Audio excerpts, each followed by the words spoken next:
এবার একদিনেই দীঘা ঘুরে ফিরে আসতে পারবেন বাড়ি।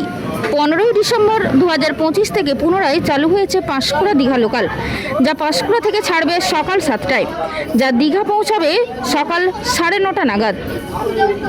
প্রায় 7 থেকে 8 ঘন্টা কাটাতে পারবেন দীঘাতে, আবার বিকেল 5টার ট্রেনে বাড়ি ফিরে আসতে পারবেন।